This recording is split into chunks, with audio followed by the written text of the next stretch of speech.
There has been a lot going on in society recently that reflects a lot of hopelessness, in my opinion. That's kind of what I see when I look at individuals harming themselves, harming others.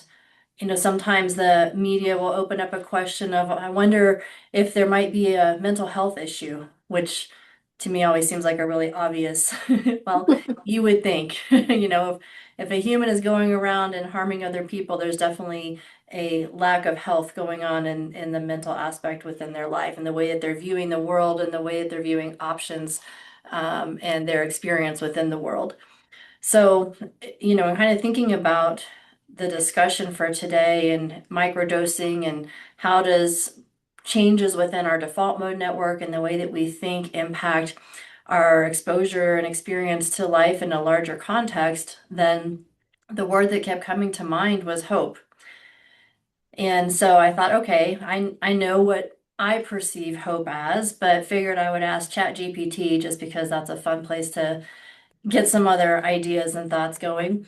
So when I got on and looked at just what is hope, the definition that came up was hope is a belief or an expectation that something good can happen in the future, even when current circumstances are difficult or uncertain. Mm. So a belief or an expectation stands out, number one, that something good, depending on how you define good, can happen even when circumstances are difficult or uncertain. One of the things that we talk about often in group is that humans do not like uncertainty. It's very uncomfortable. And those two things tend to go hand in hand. When we feel uncertain, it's uncomfortable. We don't like to be uncomfortable. So we look for something we can control, or we try and cover up how we're feeling about it or what we're thinking about it. So if hope and the idea that things can change is rooted in a belief or an expectation, then that's where we have to start. We start with our beliefs and our expectations. And beliefs and expectations both are ideas that have been given to us over time.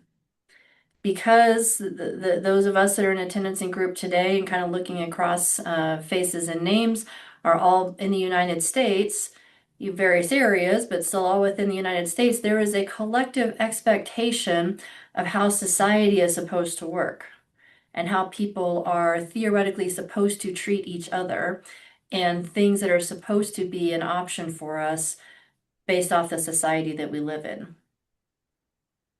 So that's where expectations start. Beliefs can be more personal, although beliefs certainly have a cultural component to them. The household that you were raised in and the environment you've grown up in and the life experiences that you've had up to this point all play into your belief system and your understanding of the world and how it works today. So if hope then is rooted in these beliefs and expectations that something good can happen, that becomes our next definition. What is good? What does good mean? If we're looking for hope, then good means something different than what we have right now.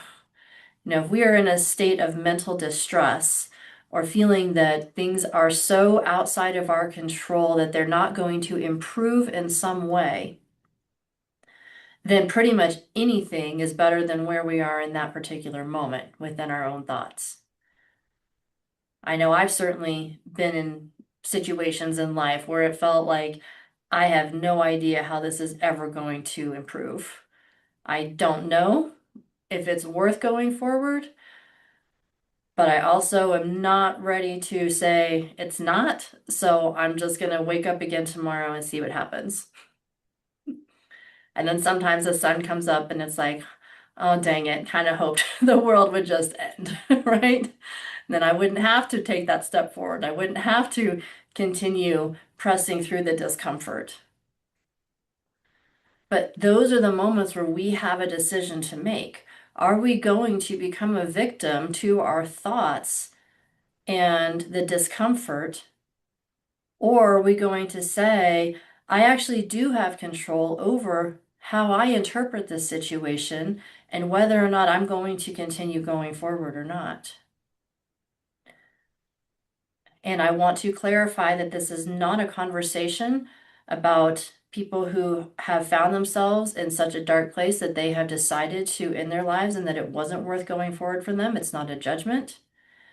This is a discussion about how we can hopefully help alleviate some of that going forward for ourselves, for others, for the people that we come in contact with, the conversations that we have, to be able to be a vessel of that recognition that your belief about the darkness and the challenges and the anticipation of something changing is purely within your control, that could then lend hope to somebody else.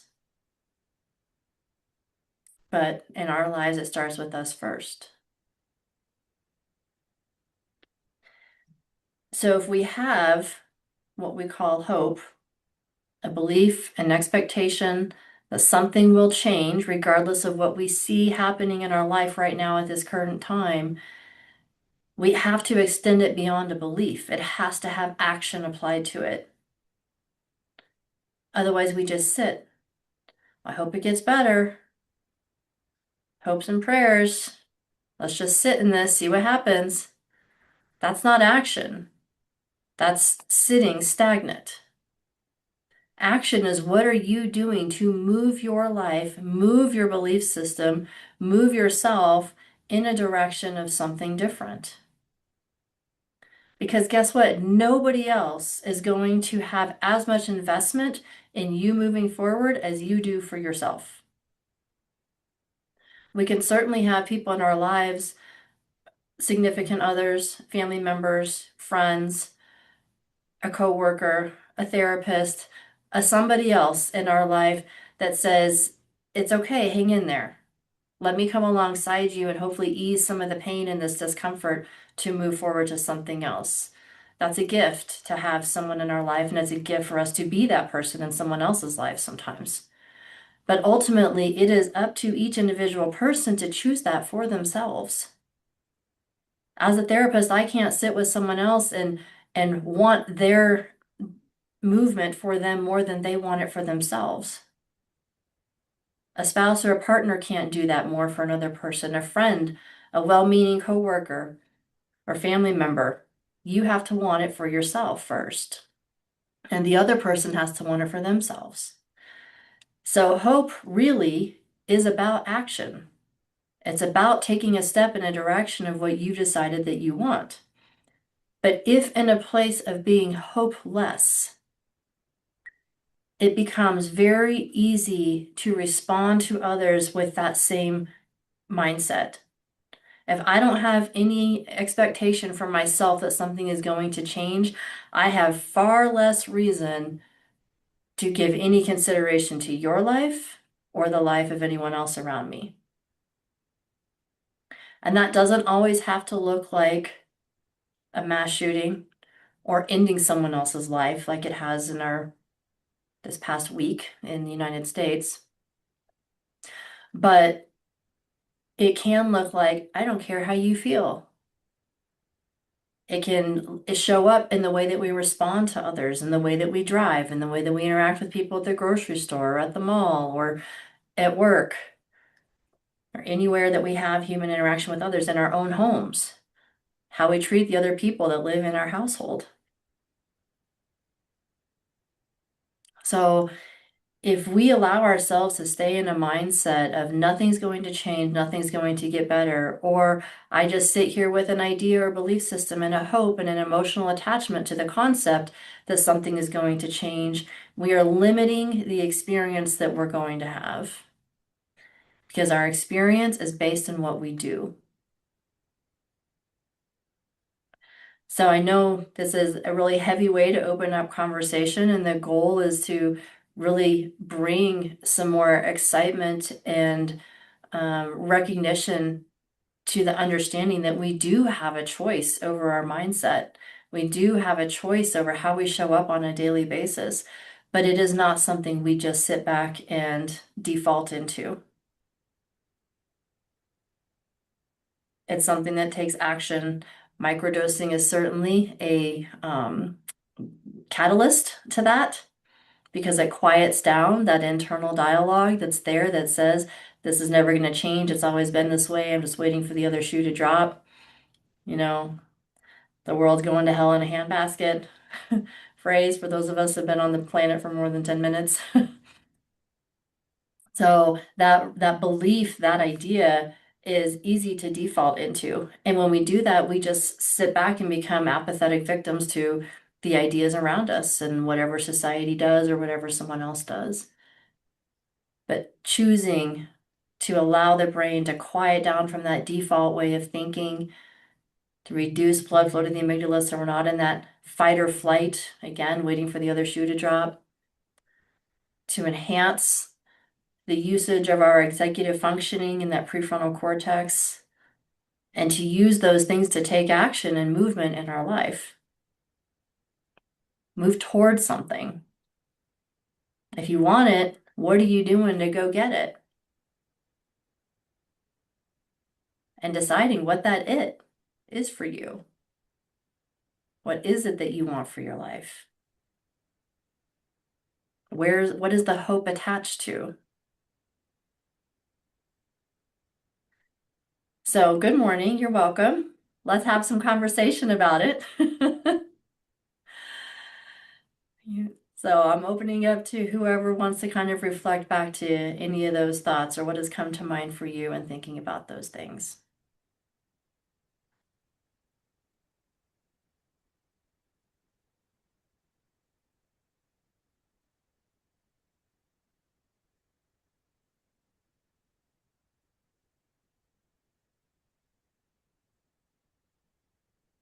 Well, I sometimes think what you're talking about is also kind of scary.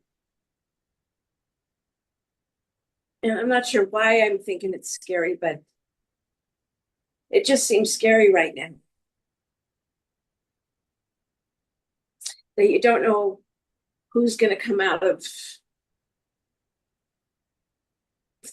the woodwork, who's going to come out next and do something crazy.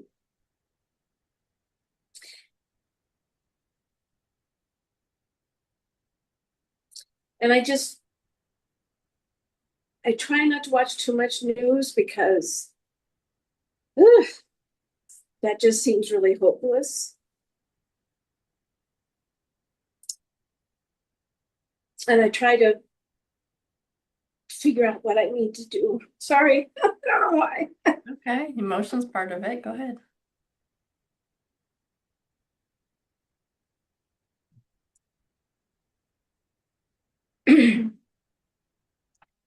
I just feel like it's really hard to feel like you want to take an action because you take an action to do something right for your life, and how do you know somebody's not going to come and say, well, that's wrong and you shouldn't be doing that? And because I think so much right now is happening that people are saying certain people shouldn't be doing what they're doing, and we just all seem so angry.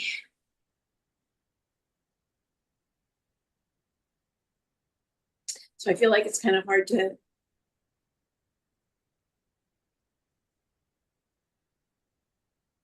feel hope when it's overwhelming right now.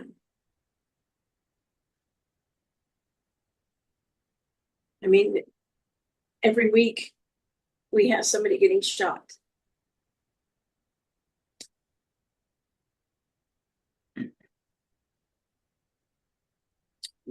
Mm-hmm.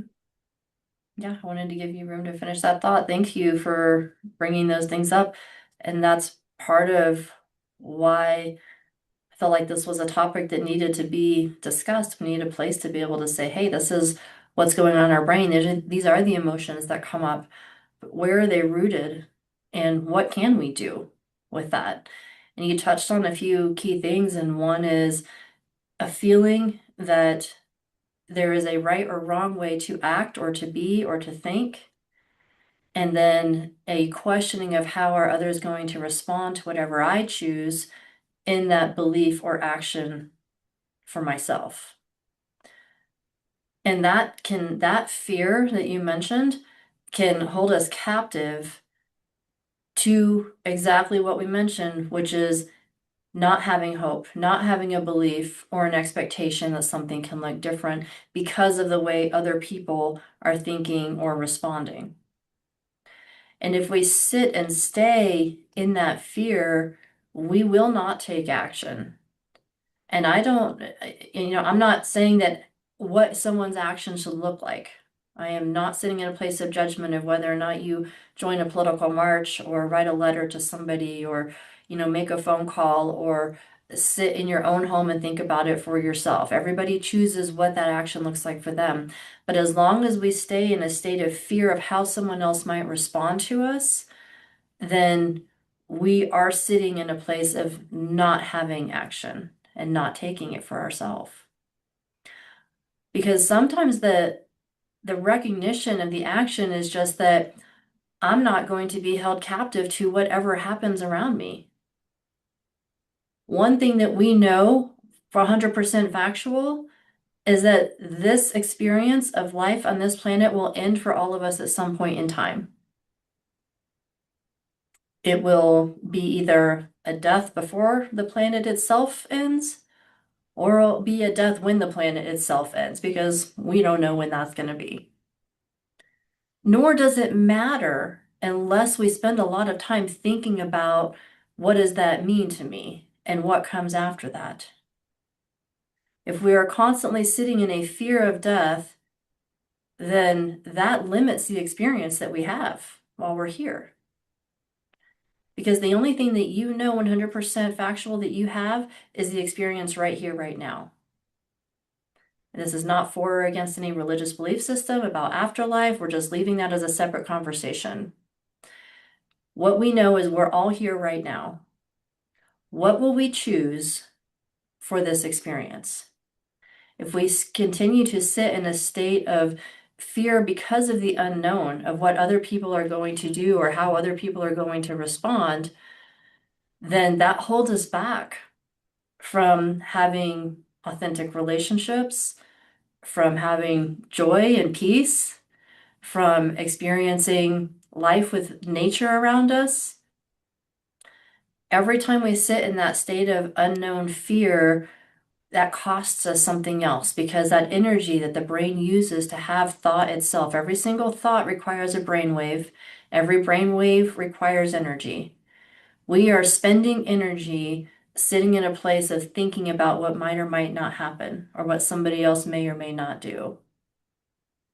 I may walk out of this office at the end of group and stuff here today and get hit by a truck and then it's all done. Well, I spent my last hour talking to you guys and having conversation about moving forward and how we're going to continue showing up in life. And I wouldn't change that because I also might walk out of this office and drive home and live for another, we'll give it 50 plus years. Because I plan to live over 100. But the best laid plans, right? So, so with that, we can either stay in a place of, I don't know what's going to happen. I don't know what the political structure is going to look like. And we don't. And knowing, or our idea of knowing, is only something that helps us feel a little bit more comfortable about where we are because it makes us feel like we have a little more control over it. When we do not. We do not control the political environment any more than we control the weather. So it ebbs and flows. People, the billions of humans on this planet will make each individual decision for themselves. And I actually had that thought today, just coming into the office, all the other cars that were on the highway. It's like, I know where I'm going and why, but where in the heck is everyone else going this morning? And why? What are they doing? And just that awareness that every single vehicle on the road has a minimum of one person in it, if not multiple. And that for each single individual person, there are hopes, there are dreams, there are fears, there is discomfort, all the things that we experience, every single human experiences. But how are we going to choose that experience for ourselves? Because if I could wave a magic wand and say, all right, I'll just limit it to the United States. The entire United States is now microdosing psilocybin, quieting down their default mode network, getting out of fight or flight and fear. Think about that. Think about how we as a society would collectively respond to each other if we were less fearful and more present. But the magic wand doesn't exist, so all we can do is have conversation here and with the people that we know and change the way that we show up and experience everyday life. And people will still shoot people, but guess what? They are utilizing a tool for harm. There's a person, there's a belief system behind that, that somehow that action is going to create a more significant change. And that's a broad scale example, but we all do that every single day in how we treat each other, how we communicate, how often we feel like we have to prove that we're right or someone else is wrong.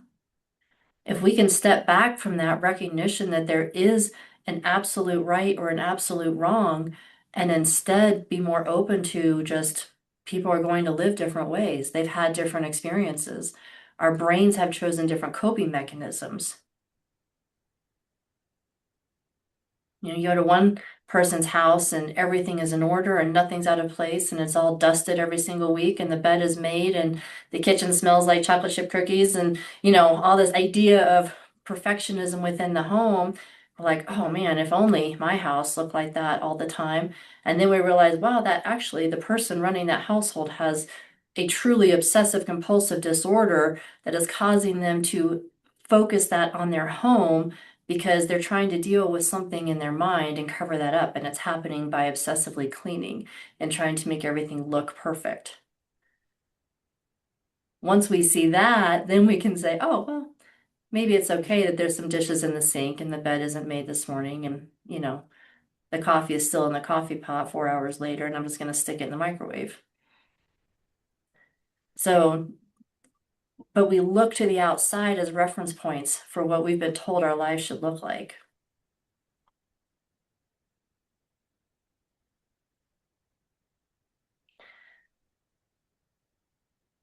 What else has come to mind for you guys?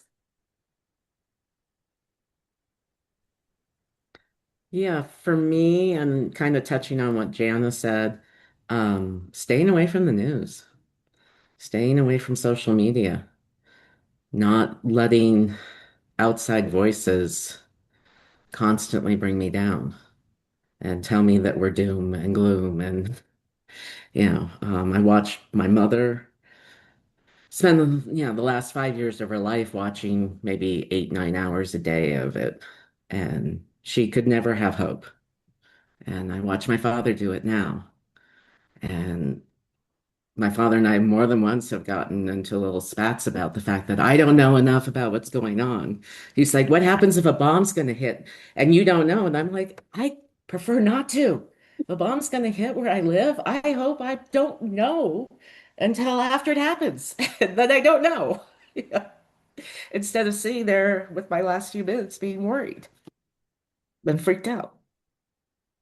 I think we focus so much on what could happen that's negative. We shut ourselves off to what's positive by doing too much social media and news and all of that. That's how that's one step I take to stay positive. Yeah. Yeah, that idea of really choosing what are you going to allow your mind to focus on. Mhm. It's not putting your head in the sand and pretending these things don't exist. It's having an awareness. It happens.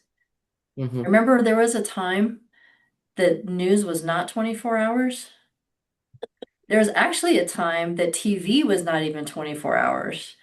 I Mhm. remember still falling asleep and waking up to snow on the TV. Like, oh, okay, guess it's the middle of the night. You know? And I do pay attention to news Yeah, basically on the internet that I can read and choose and not constantly have them drone in how horrible everything is. yeah. You know, so I do keep up with what's going on. I just don't focus my whole life on it. Exactly. Because that doesn't serve you in getting what you want from your life. Right. It's something that's happening in the environment. Again, it's kind of like the weather where you go, oh, okay, it's cloudy, might be cold today. Or unless you live in Colorado where clouds could also mean 90 degrees. So it just depends on where you live in the season. But you have an awareness of this is the environment that I'm in, but what am I going to choose? What am I going to allow my mind to focus on? What am I going to step forward in today? And then how do we do that? So, yeah, thank you for that reminder. Yes, hand raised. Hi, yeah, sorry, Sigma. I know. Okay, thank you. Yeah, the I wanted to add something on top of that just to kind of give people a little bit of perspective on the functionality of these systems. So the news, it's purposely built to stoke fear to sell products. So like, that's why, you'll get kind of like this, like they'll talk about this really terrible thing and then you'll get this quick turnaround, positive, and then all of a sudden ad because there's this kind of they want you to have this like low level like a slightly raised level of concern and fear so that you'll want to feel more comfort and security. Like it is purposefully driven to do that. It's the same with social media, except for what with social media they want you to stay on as long as possible so they can basically take and mine and sell your data. Mhm. That's really the function of these systems. And I feel like if we go into these systems with that awareness, it gives us a much more, I think, a lot more control in like what we react to. So we're like, okay, yeah, I know that that's a thing that's happening, but this system is actually forcing me to look at this or to be a participant of this in order to continue participating in it. So, in that way, I feel like the concern, if we're at least aware of how these systems work against us, we can empower ourselves to back away and be like, whoa, whoa, whoa, whoa, whoa, but there's still life here, there's still people doing the work, there's still helpers and so on and so forth. So yeah, no, thank you for that. That is amazing to see how many people are really like, oh wow, this is ridiculous, how this is going out of control here. So yeah, I just wanted to put that out there. Yeah, no, you're absolutely correct. We have to think about why are certain things happening a certain way, and what is the intention, what is the goal behind them. And when we can recognize those on the outside, sometimes it's easier to see outside of ourselves. Right? How often, how much easier is it to look at someone else's life and say, "Oh, you've got a problem. You should probably deal with this. There's something going on over here for you." And then all of a sudden, when the mirror flips around, we're like, "Oh, no, that's not me. I don't have that going on." That's not my issue. But when we do have that enhanced awareness of what is happening around us and why, and what some of those goals are, we can choose to look more inward and say, okay, this is potentially what's happening in my own mind too. How can I shift this? And that is a big piece of what microdosing mushrooms allows the mind to do much more easily, because we're no longer fighting against wanting to have that self-protective belief system of, the issue is everyone around me, there's nothing that I need to change or I need to do, because the brain convinces itself of that. That is a self-protective mechanism. Everything I'm doing is okay, this is how I survive, and I know why I'm doing it. I can justify 10,000 things to you of why I do the things that I do because I already understand them. But that doesn't mean that that justification is actually serving me to get what I want out of my life. It's just self-protective. So with microdosing, we're able to quiet down that self-protective, fear-based aspect of why we do what we do, and instead be more open to, okay, this is why I'm doing it, but is that serving me to get what I want out of my life? If I want more contentment, if I want healthier relationships, if I want people to be drawn toward me instead of, putting up my ironclad barrier of you can't hurt me and you can't touch me, then what am I doing to precipitate that? So that recognition, Sigma, like you mentioned, of why are things happening around us the way that they are, gives us an opportunity to pause and say, okay, and why am I responding the way that I'm responding? And how can I potentially show up differently, even when it's really scary, like Janice said? It's scary to say, I'm going to be a little more vulnerable. I'm going to choose to do something just because I believe that's what's healthy for me, not because someone else 100% agrees with me.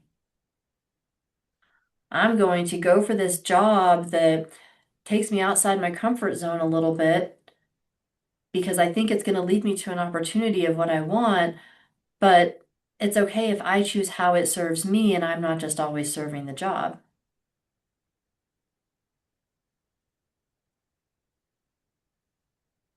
or the relationship or the belief system.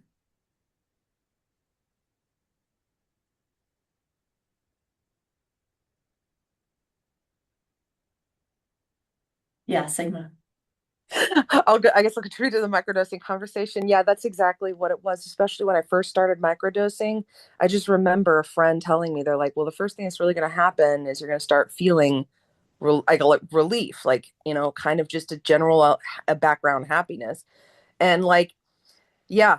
I also felt like it was able to give me the pause in my patterns of thinking to where I could be like, but is this how I want to respond in the future? Right? Is this how it could, I was also able to recognize when the medication I was taking was actually working much more quickly when I was microdosing. So I thought that was pretty interesting. I don't know if that's universal. I just know that that was something I experienced when I microdosed. So yeah, I absolutely agree with that point. Yeah, no, to that point, with the microdosing, you do have a different awareness of the self. We have a less focused awareness of a protection for the self, but there is instead an enhanced awareness of how am I responding and what am I noticing about my natural body? If you, for those of you that have used the workbook that our company provides, chapter number 1 is trust yourself.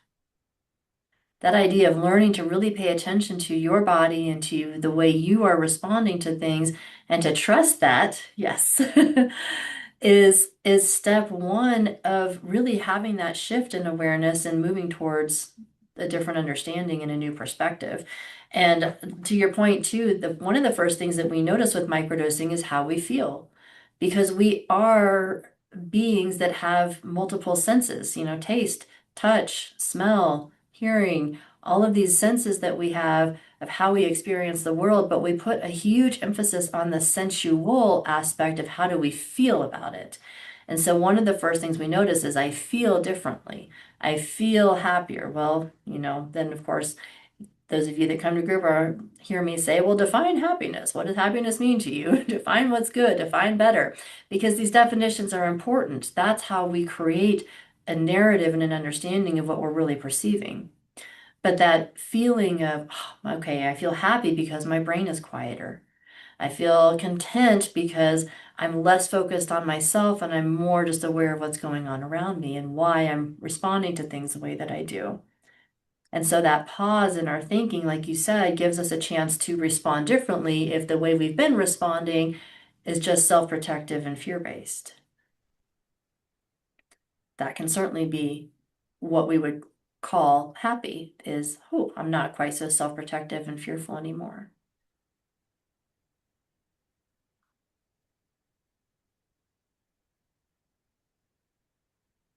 What else, for those of you that have been microdosing for a while, what are some of the things as you've moved through the process of I'm kind of past these first initial feelings of something different to my awareness is changing, the way I'm thinking is changing?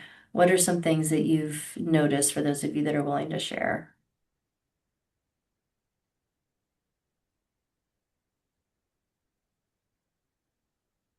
Well, I don't feel like I've been microdosing for a long time, but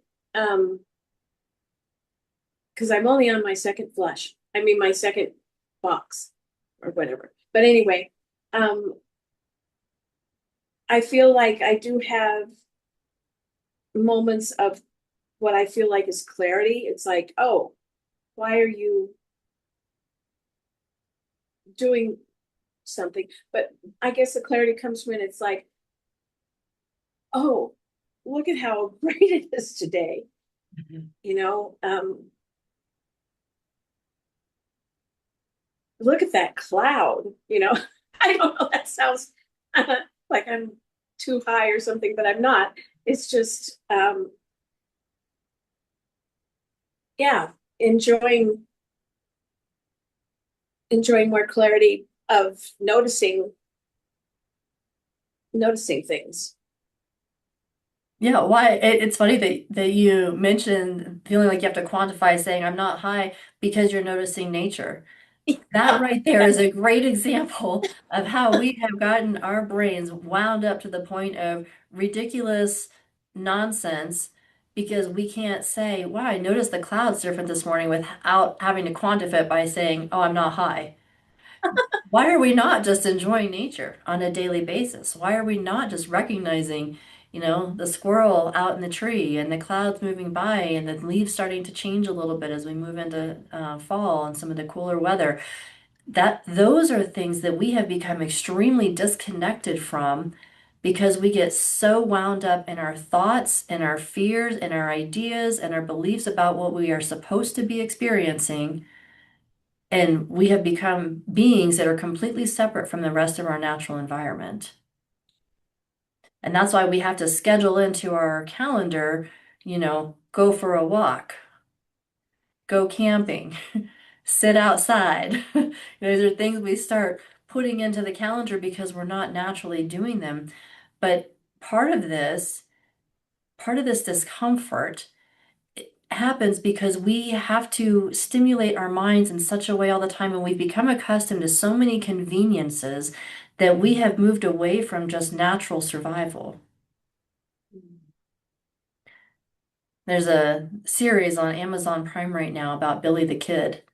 And, it's not, it's interesting to watch the storyline, but if we really go back to what did everyday life look like during that time period? You had to go find food.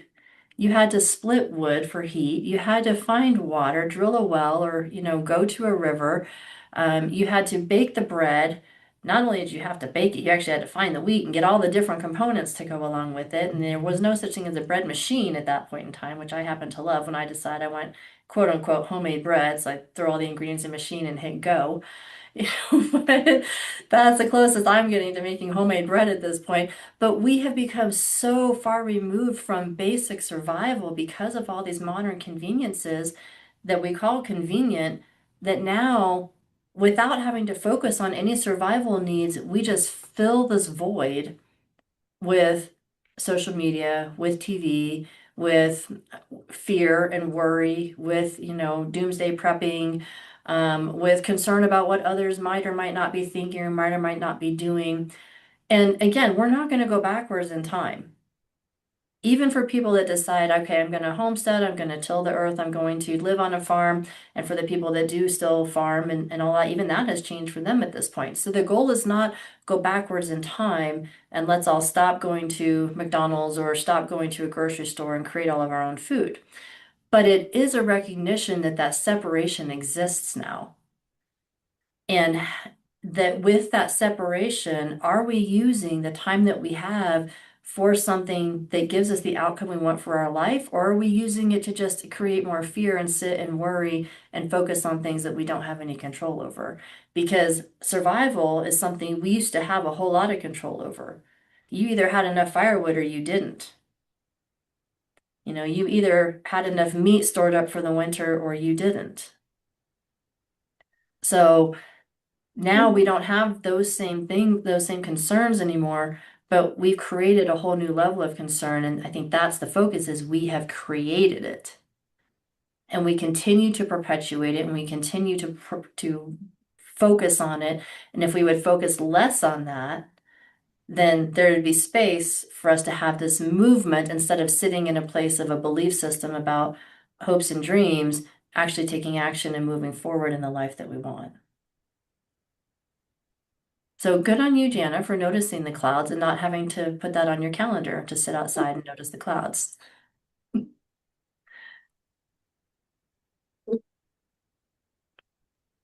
Hi everyone. I just want to say, Jenna, I absolutely love the clouds. And so, like, literally every single day, if there's not clouds, that's like kind of a bad day for me. But I'm like, oh, no clouds today.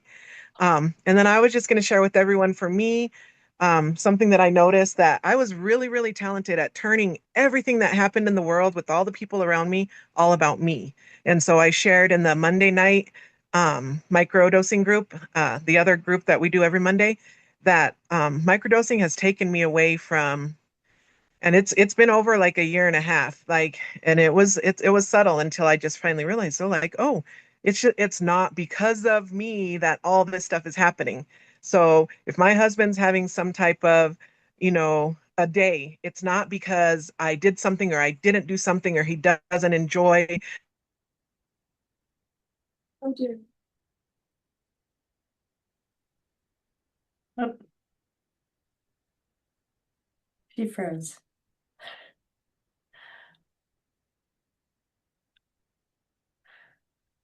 We lost. Happy, right? All right, am I still here? Okay, so You're if he back. You're wasn't back listening, now. We just had a pause. okay. Go ahead, Nicole. Okay.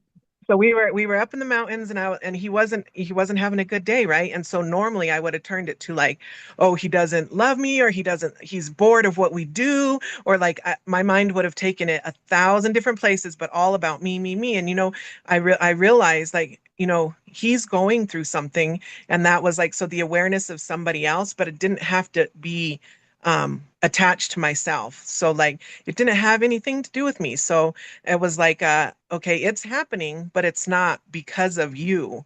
And that was something huge for me, that I've gotten through microdosing. And he was really good about using his words and he's just like, like, nope, I don't want to talk about it, and you got to be okay with that. And I'm like, that's okay, like, and so I was really like proud. And so I was like, I'm going to go for a little walk, and I went and looked at the clouds. I went to the bathroom too, but um and so and I gave him space and I gave myself space and I still enjoyed the time. And I came back and it was, like he had a chance to think about things and I had a chance to think about things. What was going on was real. It's real to him, it's real to me.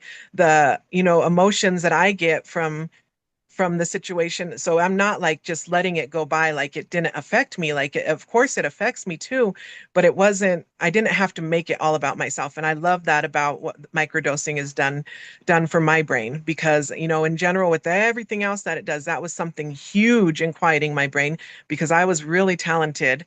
And it still happens sometimes, but then I can like bring myself back a lot quicker. So it may come up, but I was like, wait, wait, wait. No, no, no. This doesn't have anything to do with you. Like, other people are going through stuff too. And so I just wanted to mention that's something that I really get and that I really appreciate from microdosing. Absolutely. Thank you, Nicole. Miss Yeah, Brenda? I feel the same way. Good morning. Um, so I had head to toe medical issues and a lot of pain, two rare neuropathies, fibromyalgia, spinal issues, hip surgeries, jaw surgeries, and I've been microdosing a year and a half. And I used to worry too much about every little thing in my body. And so when I started microdosing, it took I'd say a good 4 to 6 months, but all the fibromyalgia pain went away. I was so thankful. And then my brain started not thinking about all the pain in my body and everything that was wrong with my body. I just started being interested in life again. And it's such an important step. The most important part is because I because I'm on oxygen, I have an a portable oxygen concentrator, which I can go out. But right now it's running really fast and the batteries go real fast. So I can't stay out for a really long time. So there's a lot of time where I'm in by myself. And if I would have been that old Brenda before I started microdosing, I would have been upset and worried about what my body was going through. But because the microdosing changed that, took that away, my mind doesn't focus on that at all. So there's just so much more joy in my life. I mean, little things are wonderful. You know, I'm buddies with a couple squirrels outside my kitchen window. I feed them pecans and almonds every few days, and they they see me give it to them. They run down. They want to paw at my hands, you know, but I kind of stay back so I don't get bit.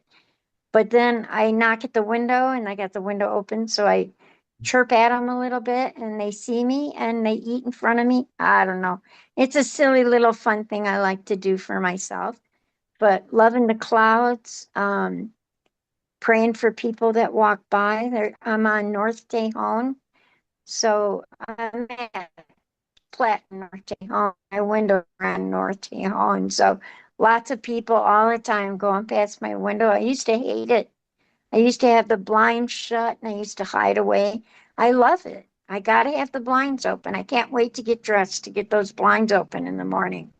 But, you know, it just changed my whole outlook on life, and not worrying about myself is similar to what this last woman was talking about. Is it's not me, me, me. It's not all about me, me, me. There's so much more else going on in this world, and we need to enjoy it. And this is giving me a chance to enjoy it.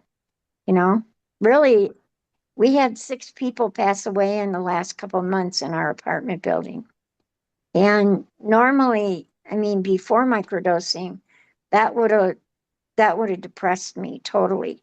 But I know they're going to a better place. They lived a long, rich life. You know, we all go. And it didn't settle on me. It didn't weigh heavy on me. So it's changed my entire outlook in life. And it's just been wonderful for me. It's a lifesaver. Absolutely. It saved my life. So, because you can just sit home, and people that don't have a lot of outings or don't have a lot of friends or no family, they could easily worry themselves to death over what's going on right now in this world. But I don't think about all that. I don't think of anything that way. Everything is happy, joyful, and I so appreciate it. You know, it's important to enjoy. So I talk a lot. Sorry. Brenda, we love it when you share. Thank you so much for sharing your experiences with us. We've all learned a lot from you, and you've been so open in your microdosing journey. I know I've learned a lot from you, so thank you. We always appreciate when you're able to join us. It's great to see you. Thank you. I have so many phone issues. I need a new phone. That's what it is. It doesn't want to come on the meeting for some reason. It does that, twirls around in a circle and won't go through. Yep. So I'm going to invest in a new phone. Yeah. Well, it's good to see you this morning. Thank you. Great to see you too. Miss Jen, you've unmuted a couple times. No, I appreciate so much what people are sharing. Just in my own experience, my capabilities have definitely increased. My ability to deal with the everyday. And my creativity, of course, has opened up, which was I had a huge breakthrough not too long ago. And a realization. And I don't think it would have happened as quickly as it did if I wasn't microdosing. So yeah, my attention spans improved, my just my empathy. I becoming aware of empathy was a huge turnaround because I had all but shut down my empathy because just I think anybody can relate to what PTSD does to you, in terms of making you kind of become a little, well, in my case, I'm gonna speak for myself, just becoming more callous. And I didn't like that person I was becoming. And so the microdosing is really helping me to, I don't know if gain it for the first time or become more empathetic, first for myself, because, just becoming aware of my body and what I was feeling and needing to show some compassion for my humanity first, and then I can show compassion and be human to someone else. And so that was really important. I just really needed to get that out. Thank you so much for listening. And I'm gonna take a pass. Oh, sorry, wrong meeting. Oh, dang it. Yeah, okay. Becky, you have your hand raised. Not sure how that happened. Neither one of us were touching the computer. Well, something in your mind. Let's see, how do I lower it? Okay, there we go. It's all right. Any thoughts over there that either of you wanted to contribute? Um, Not off the top of my head any more than what I already have. Do Yeah. you? No, thanks for all the shares, everyone. Yes. Seems like the whole that definition you put out there with hope in the beginning was interesting to hear. It's like, I mean, for me, it's, and I don't know, I can't recall the definition now. It's been 50 minutes or so since you said it, so it's a long time for my memory. But I don't know if there was anything in that definition that said that with action, it's like hope to me seems like I'm putting out energy into the world that I want something to change without any action behind it. Then when you put action into it, then it goes from like hope to like maybe more expectations. And the expectation level is either higher or lower. Because it's like hope for me, I have it like every second throughout the day. Whether I'm very conscious of it or not, it's there. And when I'm conscious of it, then I'm either putting energy out into the world with it, with saying it out loud or sharing it, or maybe I'm praying or something, or you know, but then but it seems like the more conscious I am of it, then I get a little bit obsessive to it. And then that hope can also, for me, sometimes cause a little bit of anxiety because it's like there's so much of it and it's all out of my control. um then I want to go and try and control everything. So it's like that whole hope thing is like it's kind of a weird land.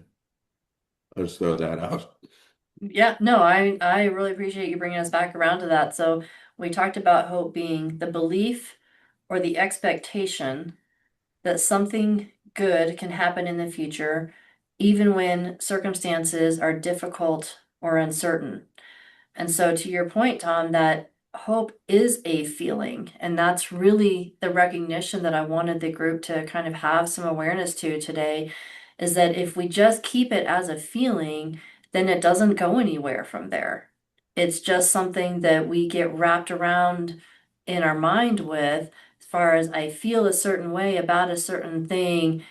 But to your point, it just stays there unless we put action to it.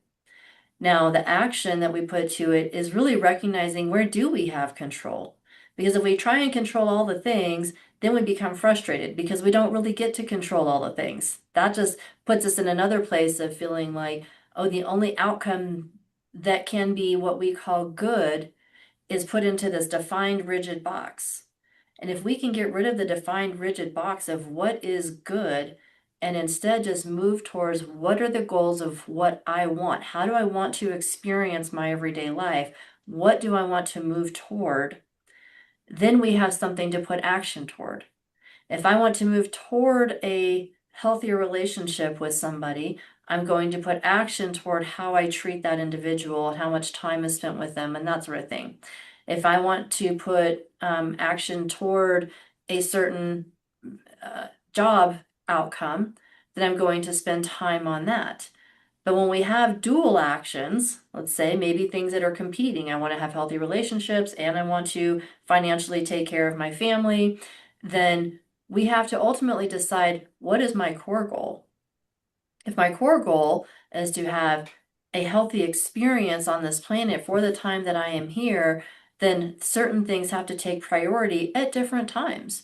It's kind of like the seasons. When we look at each season as we're moving from summer into fall in Colorado right now, then we're seeing a shift. And that shift is in nature. And natural shifts happen within our lives as well. We can say there's a season for different things. There's a season for being young. There's a season for dating. There's a season for having stronger relationships. Sometimes there's a season for a separation of a relationship. But there's certainly a season and the entirety of our life in looking at how am I showing up in these seasons? What are my goals during this particular season of my life? And if tomorrow isn't guaranteed, because that's what we're shown on a regular basis, tomorrow is not guaranteed, then what am I doing with today? Doesn't mean that we don't plan, we don't, put money in savings, we don't have shelter, we don't have food in the refrigerator. You certainly plan for things because, again, we don't know, but we don't sit in a state of fear of what if all these things don't work out? Because that holds us back from experiencing today. But also in experiencing today, am I, to your point, Tom, taking action toward the things that I want for my life and not just sitting in a place of, oh, I hope it all changes someday. So that action is a key component of living the hope that we have.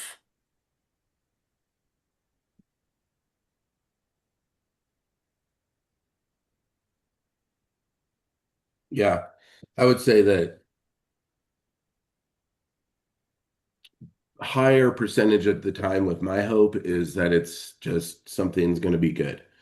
Then there's the other hope of actually having it aimed towards like a person or something going on, an activity or whatever. I hope that this happens with this person or whatever. But for me, it's like that's why I say it's like throughout every second of the day, I'm hoping things are going to be good. Um, but then I love living in the land of the unknown. I used to be terrified of the unknown, but now I've switched and it's even more enjoyable. I'd say targeting it back to microdosing is the unknown. It's just it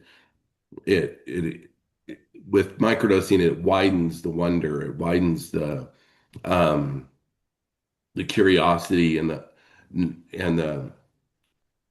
the beautiful land that we live in. I mean, it's just like the world that each of us individually are in. It just expands even more because you just notice more. And I already notice a lot as it is, but then when you widen that, it's just enjoyable. It's entertaining. It's fun. And then you do throw in the horrible things that the world has. I think that what I just said definitely supersedes that and it takes over, and I can put whatever horrible thing happened in the side of my knowledge and have sympathy for that and empathy for that or whatever that might have. But then the broadened and widened world of curiosity and all the beautiful things can definitely just, it takes over again. Yeah, absolutely. That wonderment that we come into the world with of just experiencing nature and experiencing people. That's how humans show up in the world. And that's what becomes covered up, or eventually we move to trying to cover it up as we get older and decide that things should look a certain way and we have to respond a certain way and show up a certain way. So thank you for that reminder of the wonderment and the curiosity and the awareness of just being in the moments of things that are happening around us and being flexible with that idea of what we call good. Good doesn't have to fit into a rigid box. Good is flexible. Good is maybe a word that we move away from and just what's healthy right now. What are we experiencing? Just noticing rather than trying to quantify it as good or bad. Just moving towards outcomes. So sometimes the outcome is just want to sit and notice the clouds. I want to just be present, enjoy the people that I'm with and the moments that we're in. Instead of having things tied to tightly held ideas and belief systems, let it just be. It's not a utopia, it's not a self-actualization. It's just being a human being instead of always being a human doing.